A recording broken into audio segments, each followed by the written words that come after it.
오늘 읽을 하나님의 말씀은 신약성경 로마서입니다. 신약성경 로마서 7장. 제가 가진 성경은 신약성경 247페이지입니다. 247페이지. 7장 1절에서부터 6절까지 함께 읽도록 하겠습니다. 다 찾으셨습니까? 같이 읽겠습니다. 형제들아, 내가 법하는 자들에게 말하노니 너희는 그 법이 사람이 살 동안만 그를 주관하는 줄 알지 못하느냐. 남편 있는 여인이 그 남편 생전에는 법으로 그에게 매인 바 되나. 만일 그 남편이 죽으면 남편의 법에서 벗어나느니라. 그러므로 만일 그 남편 생전에 다른 남자에게 가면 음녀라. 그러나 만일 남편이 죽으면 그 법에서 자유롭게 되나니 다른 남자에게 갈지라도 음녀가 되지 아니하느니라.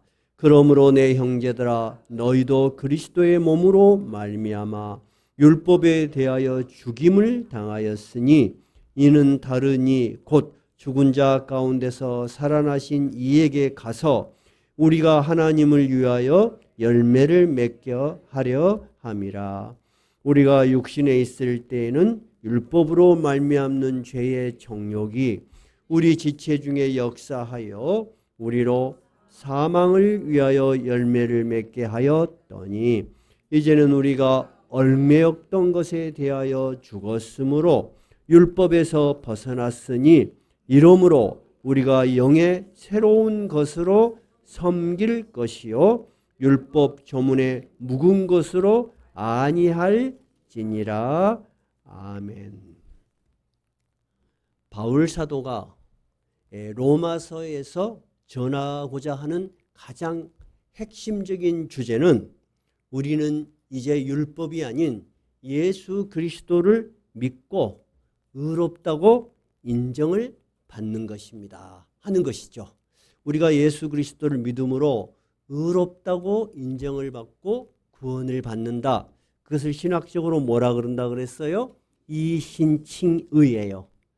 그런데 바울 당시에 바울이 전하는 이런 복음을 듣고 사람들은 당연하게 떠오르는 하나의 의문이 있다 그랬어요. 6장에서는 그 의문 중에 하나를 다뤘죠. 그 의문이 뭐였어요? 6장에서는 그러면 우리가 이제 예수 믿어서 의롭게 됐으니까 무슨 죄를 져도 어떻게 살아도 상관없겠네? 하는 거였어요. 그것은 궁금한 것일 수도 있고 기독교의 구원의 복음에 대해서 비웃는 것일 수도 있고 또는 반박하는 것일 수도 있어요. 그래서 6장에서는 그 문제에 대해서 우리에게 말씀하시는 거예요. 6장 1절 한번 읽어볼까요? 6장 1절. 그런즉 우리가 무슨 말을 하리요? 은혜를 더하게 하려고 죄에 거하겠느냐? 죄를 마음대로 지는 것이 오히려 하나님께 용서를 많이 받는 은혜로운 일이겠느냐? 그래서 바울 사도는 그럴 수 없다. 그러면서 6장에 그럴 수 없는 이유를 아주 정확하게 이야기했어요. 그런데 우리가 예수를 오래 믿어도 이 기독교의 본질을 잘 이해를 못할 수가 있어요. 그래서 이해를 잘 못한다고 해서 큰 문제가 있는 건 아니지만은 그 예수 그리스도께서 바울 사도와 그의 사도들을 통해서 해주고 싶은 말과는 좀 다른 거예요. 무슨 말이냐면 우리가 예수를 믿었으니까 이제 착하게 살자. 아이고 저 예수 믿었는데 사람이 왜 저래? 나는 저 사람 보면 예수 못 믿겠어. 여러분 그런 사람 많이 있을 수 있죠. 그럴 수 있어요. 우리가 아무리 예수를 믿어도 그렇게밖에 안 되는 연약한 사람들이에요. 6장에서 이야기하는 것은 뭐냐면 우리가 예수를 진심으로 나의 구주로 받아들이고 그것이 진정한 너의 믿음이 되었다면 너는 결코 죄에 빠지는 것을 만족해하거나 좋게 여기거나 그렇게 살 수 없다는 거예요. 우리는 이제 우리의 주인이 바뀌어버렸다는 거예요. 옛날에는 깊은 죄성이 우리를 확 사로잡았어. 발버둥 쳐도 벗어날 수가 없었는데 이제는 누가 우리의 주인이 됐다는 거예요? 하나님의 의와 예수 그리스도의 사랑과 성령의 역사가 너의 주인이 돼서 너는 완전히 새로운 열매를 맺을 것이다. 오늘 교동문에서 포도나무 비유가 그런 거예요. 네가 내 안에 내가 너 안에, 그 말은 너가 진정으로 나를 믿고 의지한다면 네가 새로운 열매를 많이 맺을 수밖에 없다 하는 것이 6장의 주제였어요. 아시겠죠? 그리고 오늘은 로마서 강의 20번째 7장으로 넘어가는 거예요. 자, 오늘 방금과 같은 그런 반박에 대한 6장의 첫 번째는 우리가 그러면 마음껏 죄를 져도 상관없는 것이냐 하는 것이에요. 그러면 7장은 오늘 읽은 말로는 여러분이 혼자서 읽으시면 이해하기가 좀 어렵고, 또 이해하기 어렵다 보면 좀 지루해. 그리고 어려워. 그럴 수가 있어요. 그래서 오늘은 제가 여러분에게 7장 1절에서부터 25절까지 전체를 이해하는 큰 틀을 여러분에게 말씀을 전할 거예요. 그러니까 집에 가셔서 오늘 설교 이후에 7장 1절에서부터 25절까지 한번 읽어보세요. 오늘 7장 1절에서부터 6절까지만 읽어도 말이 어려워요, 쉬워요? 제법 어려워요. 이게 남녀의 결혼에 대한 이야기를 하려고 하는 것이냐, 아니면 바람피지 마라 그런 말을 하려고 하는 것인지 좀 어려워요. 근데 오늘 7장 1절에서부터 6절까지 읽어보니까 제일 많이 나오는 단어가 뭐예요? 어떤 단어가 제일 반복적으로 많이 나와요? 율법이에요. 정확하게 잡으셨어요. 4절 한번 읽어볼까요? 4절. 그러므로 내 형제들아 너희도 그리스도의 몸으로 말미암아 율법에 대하여, 율법이라는 말이 나오죠. 죽임을 당하였다. 5절 읽어봐요. 우리가 육신에 있을 때는 율법으로 말미암는 죄, 이 율법이 또 나오잖아요. 자, 그 다음에 6절 제일 마지막 중간부터 읽어볼까요? 이러므로 우리가 영의 새로운 것으로 섬길 것이요 율법 조문에 묵은 것으로 아니할지니라. 이 율법이라는 말이 계속 나와.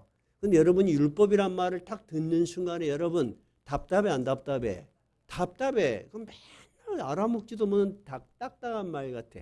근데 그렇지 않아요. 그럼 오늘 여러분의 이해를 돕기 위해서 사전 지식, 율법이라는 것이 무엇인가 하는 것부터 명확하게 이해하고 가면은 아주 이해하는 데 도움이 될 거예요. 여러분, 율법이라는 것은 뭐냐면 그냥 법입니다. 우리나라에 법이 있어요, 없어요? 있잖아요. 법이에요, 그냥. 특히 우리 교회는 법에 전문한 변호사도 계시잖아요. 저분은 뭐를 전공해요? 법을 다루는 거야. 그 법을 율법이라고 해. 근데 그걸 거꾸로 한번 발음해 보세요. 뭐라 그래요? 법률. 그러면 율법이 여러분 익숙해요? 법률이 익숙해요? 법률 그러면 아무 거부감이 없어. 근데 성경은 이것을 율법이라고 번역을 한 거야. 그러니까 뭔 법을 이야기하구나. 그러면 세상의 모든 나라는 법이 있을까요, 없을까요? 있어. 근데 법은 있지만 우리 평범한 사람들이 어떤 문제가 있어서, 법률에 문제가 있어서 그걸 해결해 보려면 어려워, 쉬워? 왜 어려워? 읽을 줄 몰라서 그래? 아니야. 이게 굉장히 조문이 많기 때문에 내가 아는 거 한두 개인데 법은 막 1000개, 10,000개 이리 되면 어떻게 할 거예요? 그래서 전문 법을 다루는 사람들이 있어요. 그죠? 그래서 우리를 좀 법적으로 도와주는 분들을 변호사, 그리고 좀 더 크게 말해서 법을 다루는 사람들을 율사라 그래요. 그러니까 율법이라는 것은 같은 단어예요. 율도 법률이에요. 법도 법이에요. 그러니까 율법은 그냥 세상의 모든 사람들이 가지고 있는, 모든 나라가 가지고 있는 법이구나 하는 거죠. 근데 법은 뭐 하는 거예요? 우리가 살아갈 때 이런 것은 하지 마라, 이런 것은 해라, 이렇게 돼 있겠죠. 그런데 성경에서 말하는 율법은 모든 나라가 갖고 있는 법도 물론 해당하지만 특히 모세 시대에 하나님께서 모세를 통해서 이스라엘 백성을 애굽으로부터 인도에 냈어. 인도에 내서 이들을 가나안으로 데리고 가. 땅을 주시면서 그 다음에는 법이 있어야지 이 사람들을 다스릴 거 아니에요. 그 법을 하나님이 직접 모세를 통해서 주신 거예요. 어디에서 주셨어요? 시내산에서. 아주 대단한 거예요. 전 세계에 이런 역사를 기록되어 있는 건 성경밖에 없어. 하나님께서 율법을 주시는데 특별하게 계명에 딱 돌로 새겨서 특별하게 그 모든 계명을 대표할 수 있는 우리의 법으로 말하자면 헌법에 해당하는 법을 딱 주셨어. 그게 뭐야? 십계명이야. 누가 주셨다고요? 하나님이 직접 법을 주셨어. 근데 그 법을 전부 분석해 보니까 613개야. 한번 따라해 볼래요? 613개. 613개인데 법은 너 이렇게 하면 혼난다, 이렇게 하면 안 된다 하는 금지하지 말라는 것이 365개. 너 이렇게 해라 하는 것이 248개. 이 법이 있어. 그것을 흔히들 구약시대에, 신약시대에 율법하고 말할 때 모세를 통해서 이스라엘 백성에게 주신 모든 법을 이야기한다. 이렇게 이야기하면 쉽겠네요. 알겠죠? 그러면 지금 이 로마서에서 바울 사도가 율법에 대해서 이야기를 하죠. 근데 그 전에 얼마 전에 모세를 통해서 하나님은 이 법을 주셨을까요? 얼마나 시간이 지났을까요? 어때요? 제가 여러 번 말했어요. 제가 질문을 해서 여러분이 모르면 저는 개인적으로 엄청 좋아한다 그랬죠. 네, 좋아해요. 그래야지 목사님이 부담 없이 또 가르치죠. 몇 년이 지났냐면요. 1500년이 지난 거예요. 무슨 말이냐면 이스라엘 백성들, 유대인들은 1500년 동안 그 율법을 지켰어. 이것이 누가 주신 계명이라고 확실하게 그들은 믿고 있었어. 하나님이 주신 계명이야. 이 율법을 잘 지킴으로 내가 하나님께 구원을 받고 상을 받는다고 믿었어요. 그런데 바울 사도는 여러분 유대인이에요, 아니에요? 유대인이에요. 이 율법을 아주 정통으로 공부한 사람이야. 특히 유대인 중에서 그 율법 그대로 살라고 그냥 애쓰는 사람들, 남들이 아이고 우리는 저렇게 못 살아 하고 율법을 철저하게 지키려고 애쓰는 종교 그 그룹이 있었어요. 그걸 뭐라 그래요? 바리새파라 그래요. 바울 사도는 유명한 바리새파의 한 사람이었어요. 바울 사도 자신이 이 율법을 잘 지킴으로 우리가 구원을 받는다고 진짜 믿었던 사람이에요. 바울 사도는 원래 이스라엘에서 태어난 사람이 아니에요. 이스라엘에서 멀리 떨어진 이방의 나라 다소라는 곳에서 태어났어요. 거기에서 가장 집이 굉장히 부유했나 봐요. 어렸을 때부터 로마 시민권을 가지고 있어요. 요즘 미국 문제로 미국 비자가 나오니 안 나오니 추방당하고 구금당하고 그런 뉴스들 많이 봤죠. 지금은 미국이 강대국이지만 그 당시에는 로마가 최대 강국이었어요. 로마의 시민권을 얻는 것은 무지무지 어려웠어요.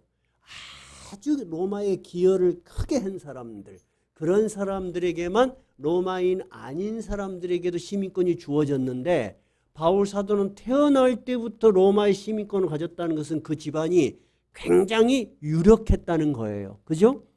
그런 바울 사도가 얼마나 자기의 이스라엘의 율법에 대해서 관심이 많았는지 그 다소라는 학문의 도시였어요.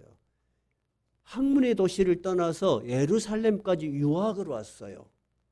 그래서 유학을 와가지고 그 당시 최고의 율법을 잘 해석하고 가르치는 가말리엘이라는 위대한 스승 밑에서 공부를 했어요.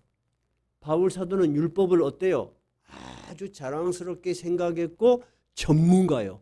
그리고 자기의 젊은 생을 다 바쳐서 율법대로 살려고 진짜 애쓴 사람이에요. 그런 바울 사도가 이제 이상한 소문을 듣게 된 거예요. 어떤 소문이냐? 십자가에서 죽은 예수가 로마의 죄인으로 죽었는데 그의 제자들이 돌아다니면서 그 예수가 살아서 이야기한 대로 부활했다는 거예요. 그리고 그 예수가 하나님의 아들이고 이제는 우리가 율법이 아니고 누구를? 예수 그리스도를 믿음으로 구원을 얻는다. 이렇게 이야기를 하고 다닌다는 거예요. 여러분, 바울이 그 말을 듣고 화가 나겠어요, 안 나겠어요? 완전히 화가 나죠. 있을 수 없는 일이요. 이런 이단들을 이대로 두면 안 되겠다 싶어서 바울이 예루살렘에서 집집마다 다니면서 예수 믿는 사람을 잡아다가 옥에 가두고 때리고 예수를 부인하게 그런 역할을 했던 사람이에요.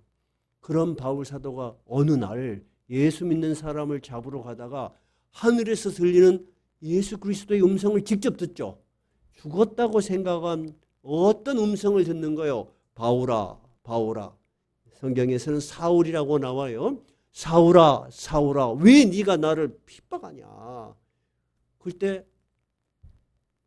바울이 말에서 떨어졌어요. 그리고 너무 놀라서 물어봤어요. 당신이 누구십니까? 그럴 때 누구라고 이야기해요? 나는 네가 핍박하는 예수다. 그렇게 바울은 생생하게 살아있는 예수를 만나게 된 거예요. 그리고 그 뒤에 변화의 과정을 거치면서 이제 예수를 전하는 사람이 됐어요. 여러분, 제가 여기까지 이야기하는 것을 들어야지 이해가 돼. 바울 사도는 율법이 아니고 예수 그리스도를 통해서 우리가 구원받고 의롭다는 말을 들을 때 분노했다 안 했다? 분노했어. 어느 정도로 분노했어? 그 사람들을 옥에 가두고 죽일 정도로. 그런데 거꾸로 바울 사도가 그런 말을 전하면 그 말을 유대인들이 들을 때 어떻게? 반박해 안 해? 엄청난 거부를 하죠. 그죠? 근데 이 로마서는 누구에게 보내는 편지요? 로마에 있는 교인들한테 보내는 거죠. 비록 이들이 로마에서 유대인이든 이방인이든 예수를 믿고는 있지만은 이 율법 1500년 동안 지켜온 이 율법을 우리가 어떻게 해야 될지 정확하게 개념이 안 잡힐 수가 있어. 그러니까 계속 우리가 율법도 지켜야 율법도 지키고 예수도 믿어야 된다. 그런 사람도 있었잖아요. 근데 바울사는 그게 아니다는 거예요. 그것이 아니다는 것을 이야기하는 것이 7장의 주제예요. 우리는 이제 율법이 아니고 오직 예수 그리스도를 믿음으로 하나님께 의롭다함을 받는다. 구원을 받는 것이다 하는 거예요. 그러면 우리가 그 당시 유대인들 입장으로 돌아가 봐요. 1500년 동안이나 우리가 조상으로부터 믿어왔던 어떤 믿음의 체계가 있어. 믿음의 체계가 있는데 전혀 다른 한 번도 들어보지 못한 예수 그리스도를 믿음으로 우리가 구원을 받는다 그런 말을 들으면 여러분 선뜻 받아들여지겠어요? 일단 안 받아들여지겠죠. 두 번째, 받아들였다고 생각합시다. 받아들였어. 그런데도 율법을 지켜야 될 건데 하는 마음이 있겠어요, 없겠어요? 당연하게 있겠죠. 우리 교회에 새로 오신 분들이 있어. 또는 여러분이 저희 교회에 오실 때도 뭔가 많이 배우시고 오셨어. 그냥 오시는 일은 거의 없어. 많이 배운 것이 있어. 근데 제가 설교를 해. 제가 가르쳐. 그러면 여러분 자기가 배운 거하고 다르면 옛날 그것이 잘못됐구나 하고 딱 정리가 돼요. 아니면 막 혼돈이 와요. 혼돈이 와. 혼돈이. 저는 어렸을 때부터 이렇게 정통 우리가 지금 한국 교회에서 이야기하는 정통 장로교 신학으로 훈련을 받고 갈등을 하고 문제를 해결해 가면서 왔기 때문에 여러분들에 대해서 이해가 잘 돼요. 근데 특별하게 제가 하나 이 성경 구절을 여러분에게 전하면서 느꼈던 어떤 걸 하나 이야기하고 싶어요. 우리 교회 교인들 중에 새로 오셨어. 그래서 설교를 한 번, 두 번 들으셨어. 나는 어디에서 오셨든 장로교 교회에서 왔으면은 당연하게 조금은 다를지 모르지만 이해를 잘 하리라고 믿었어. 근데 그분이 뭐라고 이야기냐면 제가 듣던 것과는 완전히 다릅니다. 제가 충격을 받았어요. 어떻게 똑같은 장로교 간판을 걸고 하는데 내가 지금까지 다녔던 교회하고는 완전히 다르다는 거야. 그래서 내가 너무 신기해서 뭐가 다릅니까? 다 다릅니다. 그래서 그러면 지금부터 질문도 하실 필요 없고 다녀보십시오. 다니고 성경을 보시면서 무엇이 옳고 그렇고는 스스로가 경험해가면서 신앙생활을 하셔야 될 것 같습니다. 여러분 이단이라는 것도 여러분 자기 나름대로 논리가 있어 없어? 논리가 있어. 지난번에 제가 이야기했죠. 제가 신학교에 있을 때 우리 같이 공부하는 신학생이 신천지를 개조시키는 것을 전문으로 하는 누구 목사님, 그 교회 전도사로 있었어. 그래서 내가 궁금했어요. 그 전도사님한테, 전도사님, 신천지에 있던 청년들이 또는 거기에 빠진 사람들이 목사님 교회에 오면 개조가 돼요? 그러니까 안 된다 그럽니다. 안 된대요. 나 그 말을 듣고선 첫째 충격을 받았어. 안 된대요. 그래서 아니 왜 안 돼요? 그러니까 목사님 생각해 보십시오. 그들은 목숨을 걸고 그것이 옳다고 믿고 왔는데 그걸 말해준다고 고쳐지겠습니까? 그거 진짜 어렵대요. 두 번째, 그 전도사님한테 제가 질문하는 게 그러면 어떻게 개조를 합니까? 그러니까 그 사람을 딱 방에다 앉혀놓고 3일 동안 계속 그 사람들이 했던 말들을 완전히 반대로 여기 성경에 있는 그대로 계속 반복한대. 그 3일이 지나면 자기가 배운 것이 조금 잘못됐다는 생각을 조금 갖는데요. 그렇게 집중적으로 하지 않으면 안 된대요. 그래서 그래요? 근데 3일 동안 있습니까? 그러니까 대부분 튀어나가고 신천지에서 어떻게 가르치냐면 요즘은 부모들이 막 우리 애들을 붙들고 니 거기에 빠지면 안 된다. 그래갖고 그냥 끌고 와. 그러면 할 수 없으면 따라가래. 근데 요즘 핸드폰이 다 있잖아. 핸드폰에다 112에 신고를 해버리는데 나를 불법 감금 연행한다. 그러면 부모가 데리고 가도 안 된대요. 그래도 불법이 돼. 전화만 딱 하면은 어디서 경찰이 알고 왔는지 와갖고 똑똑똑 두드리고 왜 불법 감금했냐. 불법 감금 아니다. 부모가 데리고 왔다. 그래도 그 학생이 난 나가고 싶어요. 그렇게 방법을 계속 가르쳐줘. 그러니까 못 빠져나와. 무슨 말인지 알겠어요? 제가 이야기하고 싶은 것은 여러분 로마의 기독교인들이 있을지라도 1500년 동안이나 내려온 이 율법을 지켜야 된다는 생각이 강하게 가지고 있는데 예수 그리스도를 믿음으로 이제 당신은 율법에서 해방되었습니다. 율법으로부터 자유로워졌습니다라고 말한다고 해서 그들이 그 말을 그대로 받아들일까? 머릿속에 있는 거야. 사도가 가르칠 때는 그래 따라오는데 사도만 없으면 다시 옛날로 돌아가 버려. 그래서 성경의 갈라디아서나 그런 데 보면은 계속 그 말을 하는 거야. 계속. 왜 과거로 돌아가려고 하느냐. 근데 여러분 생각해 봐요. 그러면 이제 이 율법은 필요해요? 필요하지 않아요? 자, 그럼 손을 들어봐요. 이제 우리가 예수 그리스도를 믿음으로 구원을 얻기 때문에 율법은 필요 없다. 1번. 2번은 율법은 여전히 중요하다. 2번. 두 개만 할게요. 빠지지 말고 한번 손 들어봐요. 1번. 이제 율법은 필요 없다. 손 들어봐요. 셋, 넷. 두 번째. 여전히 율법은 필요하다. 오케이. 두 개 다 맞아요. 두 개 다. 근데 바울 사도는 그 두 개의 오해를 풀어주는 거예요. 첫째는 우리의 구원의 요소로서 율법은 기능이 완성이 된 거야. 두 번째, 그런다고 해서 율법은 의미가 없는 것이 아니고 율법은 여전히 우리의 삶의 기준이 되는 거예요. 그 이야기를 하는 거예요. 그러니까 여러분 절대 기독교 신앙이 굉장히 수준이 깊은 거예요. 그래서 잘못 배우면 한쪽으로 빠져버려. 바울 사도 7장 전부를 통해서 이야기하는 거예요. 그래서 여러분들이 읽을 때 도움이 되시도록 오늘은 좀 큰 틀에서 말씀을 드릴 거예요. 자, 7장 1절에서부터 6절까지 제가 주보에다 적어놨습니다. 주보를 한번 봐보세요. 7장 1절에서부터 6절까지는 뭐라고요? 우리는 율법에서 해방되었다. 오늘 읽은 본문이에요. 알겠어요?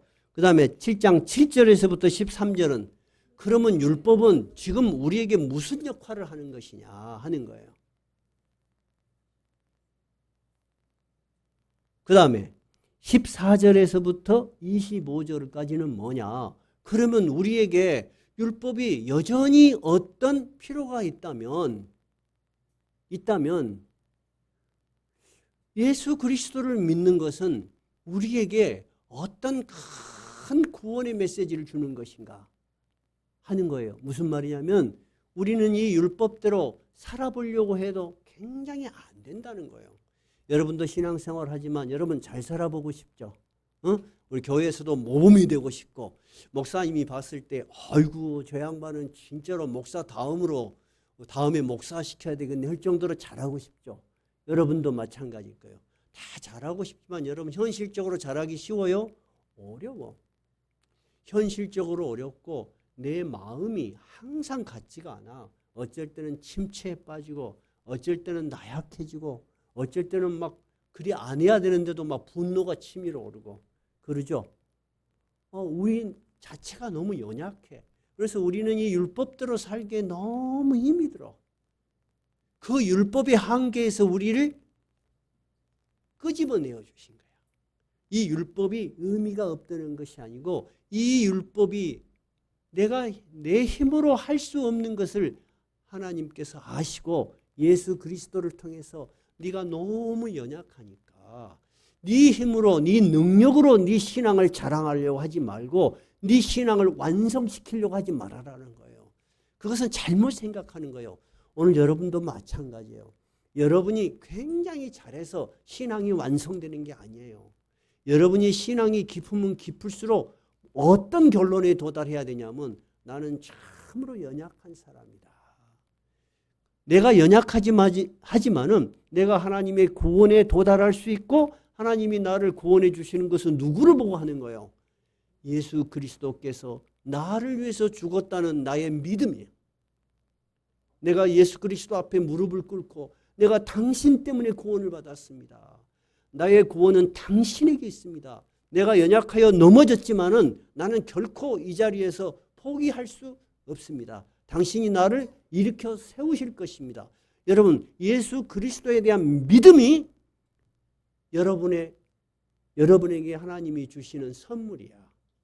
그것이 율법보다도 더 뛰어난 하나님의 의야. 하나님께서 이 인간들을 보시고 너무 연약한 인간들을 위해서 새로운 길을 여신 거야. 하나님이 세우신 새로운 의야. 그러면 구약시대의 의는 뭐예요? 우리가 율법을 지킴으로요. 지키지 못하면 부족한 거야. 심판을 받는 거야. 근데 하나님이 우리에게 주신 새로운 의는 뭐예요? 예수 그리스도를 믿음으로 너의 연약한 모든 것에도 불구하고 하나님께서는 이미 너를 하나님의 자녀로 삼으셨다. 이것이 여러분 이 전체 7장이 이야기하는 거예요. 그래서 7장 오늘 읽은 1절에서부터 6절까지는 우리는 이제 율법에 대해서는 죽은 자다. 아무 관계가 없는 자다는 거야. 그 비유를 어떻게 든 것이냐면은 옛날 시대는 여자 남자가 결혼을 하면은 남자에게는 권리가 많았어요. 죄송한 이야기지만 그 당시에는 여자들에게는 권리가 많이 없었어요. 그래서 남자는 여러 가지 이유로 여자를 이혼을 시킬 수도 있었어요. 근데 여자는 남자에게 벗어나는 길이 없었어. 하나의 길이 있다면 뭐였어요? 남편이 죽는 거야. 그러니까 그 당시 여자들이 얼마나 남편이 죽기를 바랬겠어. 어찌됐든 남편이 죽는 거야. 그래서 여자가 남편이 죽었어. 그래서 다른 남자에게 시집가는 것은 법적으로 아무 문제가 없듯이 이제 너는 율법에 대해서 죽었다는 거야. 율법에 대해서 그럼 어딘가로 시집을 가야 돼. 어디로 가야 되겠냐? 예수 그리스도에게 시집간 자라는 거야. 바울 사도가 그 당시의 사회 제도를 이용해서 이 율법과 복음의 관계를 설명해 주는 거예요. 이해가 되셨어요? 자, 그 다음에 두 번째 단락 7절에서부터 뭐냐? 13절까지는 그러면은 율법이 왜 우리에게 필요하냐? 한번 저를 봐보실래요? 우리에게 너는 이렇게 해, 이렇게 하지 마라 하는 기준이 없으면 사람들은 뭐가 없을까요? 죄의식이 없어. 도덕의식이 없어. 우리도 봐보세요. 차가 있어, 차가. 얼마나 빠르요. 근데 가운데 선이 쫙 있어. 그게 중앙선이야. 중앙선을 넘어가면 돼, 안 돼? 안 되지. 그래서 사람들은 중앙선 하나 딱 쳐놓은 그것 때문에 차가 양쪽으로 안 부딪히고 가는 거야. 여러분, 규칙이라는 건 중요해, 안 중요해? 중요해. 근데 후진국으로 가면 갈수록 도로에가 선이 없어. 그래갖고 기가 막히게 끼어들어. 쫙쫙쫙. 그래갖고 인도 같은 데 가면은 택시에가 백밀러가 없어, 아예. 하도 가까이 지나가니까 백밀러가 다 깨져버리고 없어. 백밀러가 없이 다니는데 어찌 잘 다니는지 모른대. 그래서 한국 사람은 차만 타면 여자들 하는 거울 있죠. 거울 가갖고 봐. 뒤에 누가 오는지. 백밀러가 없어, 진짜. 나도 너무너무 재밌더라고. 그 사람들은 라인이 없어. 그냥 막 그러고 다니는 거야. 베트남도 그런다 그래요. 베트남도. 그러니까 여러분, 율법이라는 기능이 필요 없는 것이 아니고 율법은 어쩐다? 사람들로 죄의식을 갖게 하고 느끼게 한다는 거예요. 그것이 두 번째 문단이에요. 그러면 세 번째 문단은 뭐냐? 내가 바울 사도가 그리고 사람들이 그 율법대로 살아보려고 했어. 근데 되더라 안 되더라? 솔직히 안 돼. 여러분도 저하고 벌써 10년을 같이 살아왔어요. 10년을 살다 보니까 내가 여러분 집안에 있는 숟가락 몇 개까지 아는 사람도 있어. 그죠? 여러분 제가 목사인데 여러분이 지금의 모습하고 10년 전의 모습하고 똑같아 여러분? 다르잖아. 누구는 알아? 목회자는 다 알아. 그죠? 근데 여러분의 모습을 보면서 저는 이 양반이 왜 이렇게 살까 하는 생각 한 번도 가져본 적이 없어요. 왜? 내가 그렇게 살아왔으니까. 바울 사도도 내가 율법을 지키려고 그렇게 했었는데 진정으로 마음의 평화가 없고 정말로 죄로부터 자유함이 없고 내가 구원을 받았는지 하나님 앞에 떳떳한 인간으로 서기에 너무 피곤하더라 이거야. 그것이 24절이에요. 24절. 자, 그러면 21절부터 25절까지 한번 읽어볼게요. 21절부터 그러므로 내가 한 법을 깨달았노니 곧 선을 행하는 원하는 나에게 악이 함께 있는 것이로다. 내 속사람으로는 하나님의 법을 즐거워하되 내 지체 속에 산 다른 법이 내 마음의 법과 싸워 내 지체 속에 있는 죄의 법으로 나를 사로잡는 것을 보는도다. 즉 무슨 말이냐? 내가 마음으로는 선하고 옳게 살고 싶은데 현실적으로 그렇게 잘 안 되더라는 거야. 그러니까 얼마나 피곤하겠어요. 그래서 24절을 읽어봐요. 오라 나는 공고한 사람이로다. 이 사망의 몸에서 누가 나를 건져내겠는가. 이 공고한 뜻은 참으로 비참하다는 거예요. 참으로 피곤하다는 거야. 여러분 신앙생활을 잘해보려고 애를 쓰면 잘해볼수록 어쩌디요? 피곤합디요? 안 피곤합디요? 피곤해. 그런데 그게 잘못된 거야. 그래서 굉장히 신학적인 이해가 중요한 거야. 여러분 피곤하면 안 돼. 잘못하면 잘못할수록 내가 진짜 하나님의 은혜로 이까지 살아왔구나 하나님께 감사해야 돼. 모든 것을 우리는 부족한 나를 인정해야 되는 거예요. 우리는 바울 사도같이 이렇게 철저하게 살아올란 사람도 오라 나는 참 비참한 사람이로다. 여러분 여러분의 힘으로 살라고 하면 여러분 너무 힘들어. 힘들어 안 들어? 힘들어. 오늘도 여러분 막 화가 나? 그러면 왜 나는 이거밖에 안 될까? 그럴 수도 있지만 나는 원래 이거밖에 안 되는 놈이야. 근데 이렇게까지 훌륭하게 됐다니 하고 감사해야 돼. 제 아들들이 오늘은 예배에 참석 못했는데 어렸을 때 교회 안 나가고 싶으니까 교회 가면 보는 것마다 화가 나거든. 그러니까 너 저 고등부 예배 잘 참석해라. 그럼 뭐라고 하냐면 아버지가 몰라서 그래요. 거기 담배 피는 놈들 뭐하는 놈들 많다는 거야. 아버지가 몰라서 그렇지 밖에 나가면 얼마나 나쁜 놈들 많은 줄 알아요? 자기들은 부모가 그래도 신앙생활하니까 그렇게 나쁘게는 안 살잖아요. 그래서 제가 그 이야기 했어요. 걔들이 예수를 안 믿으면 얼마나 나쁜 놈이 되겠냐. 깡패밖에 더 되겠냐. 그래도 예수를 믿으니까 가끔씩이라도 사람이 제 사람이 되는 거 아니냐. 그러니까 아버지 말이 또 그런 대로 맞거든. 여러분 맞아요. 우리가 예수를 안 믿는다고 여러분 예수의 기독교에 대해서 비판적이라고 손가락질한다고 해서 여러분 예수 그리스도를 버려버리면 얼마나 훌륭한 사람이 될 것 같아요? 개뿔도 없는 소리예요, 여러분. 인간은 스스로 완벽해질 수가 없는 거예요. 바울 사도같이 여러분 오라 나는 공고한 사람이로다. 이렇게 자기 자신을 살펴볼 수 있는 사람이 예수 그리스도에 대해서 감사하는 거예요.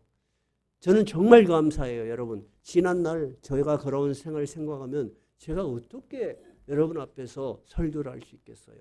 그죠? 근데 저는 이렇게 생각해요. 저의 지나온 모든 삶을 통해서 하나님께서 목회자로의 삶을 계획하고 계셨구나. 이 하나님 너무 감사하다. 내 인생의 마지막에 나의 못난 많은 경험들, 나의 잘못된 많은 판단들, 그런 것들을 통해서 여러분들을 이해할 수 있고 여러분들을 가르칠 수 있으니까 얼마나 좋아요. 목사님이 뭐 그리 잘못을 했는지 나한주기 들어보고 싶은 사람 따라오시오. 여러분 인간이라는 것은 다 똑같은 생각과 똑같은 유혹과 똑같은 나약함을 가지고 있는 거예요. 그런 모두를 위해서 예수 그리스도께서 십자가에서 죽으신 거야.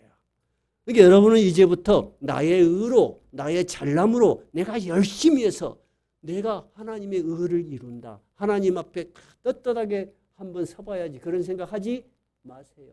여러분은 어떤 사람이라고요? 우리는 참 공고한 사람이로다. 해보세요. 오라 나는 공고한 사람이로다. 여기까지가 바울이 율법을 지키면서 살려고 했던 자신의 모습이야. 여러분의 모습이야. 그런데 바울은 이렇게 이야기하는 거예요. 이 사망의 몸에서 누가 나를 건져낼 것인가? 그러면서 25절 우리 주 예수 그리스도로 말미암아 하나님께 감사리로다.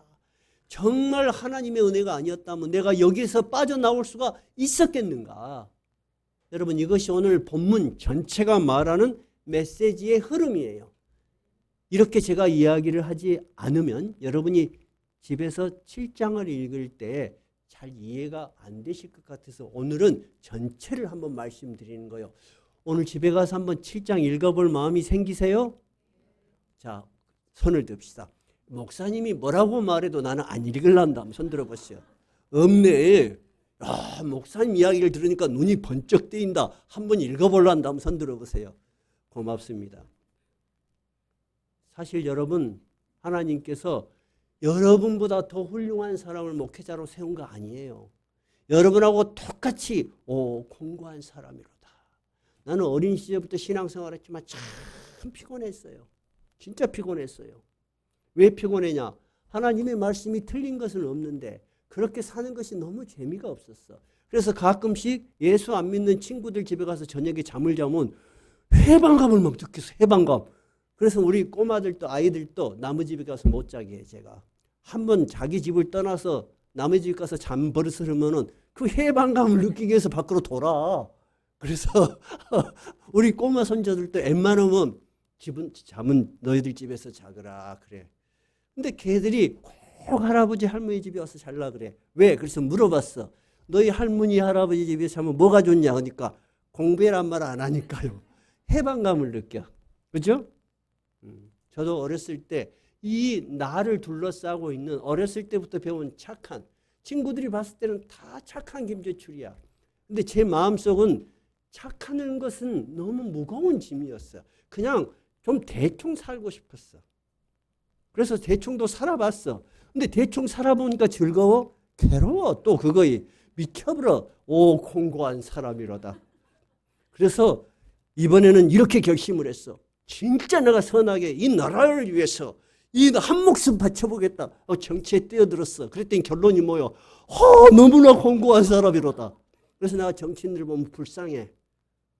그 밑에서 허덕이는 사람들 보면 불쌍해. 선과 악의 기준이 분명함에도 자기 진영으로 날려서 벗어나지를 못해. 나쁜 것을 나쁜 것이라고 말하지도 못해. 아이고 난 그렇게 살기 싫어. 나는 나쁜 것은 나쁜 것이다. 잘못된 것은 잘못된 것이라고 말하고 살고 싶어. 여러분 인생은 자기 힘으로 한계가 있는 거예요. 자기 힘으로. 오늘 오라 나는 공고한 사람이로다 이렇게 말한 바울은 여러분 세상을 함부로 산 사람이 아니죠. 정말 선하게 살아보려고 했던 거죠. 근데 그 사람의 선한 기준은 뭐였어요? 율법이었어요. 그러면 율법은 나쁜 거예요? 아니요. 율법 자체를 하나님이 주신 거야. 그런데 하나님이 이 불쌍한 우리를 보시고 그 율법으로는 지킬 수 없는 하나님의 나라를 갈 수 있는 새로운 길을 우리에게 주신 거야. 여러분 얼마나 좋아요. 그러니까 여러분 힘들고 어려울 때마다 자기 힘으로 벗어나려고 하지 마세요. 예수 그리스도가 우리의 마음에 들어오셔야 돼요. 오늘 교동문에서 읽은 것처럼 예수님이 뭐라고 해요? 너희가 내 안에 내가 너희 안에 있으면 너희가 열매를 많이 맺을 것이다. 예수님 제가 너무 힘이 듭니다.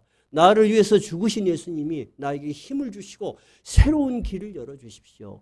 나는 그 예수님을 믿습니다. 여러분 예수 그리스도가 우리 구원의 길입니다. 오늘 이 믿음이 여러분의 믿음이 되시기 바랍니다. 찬송가 412장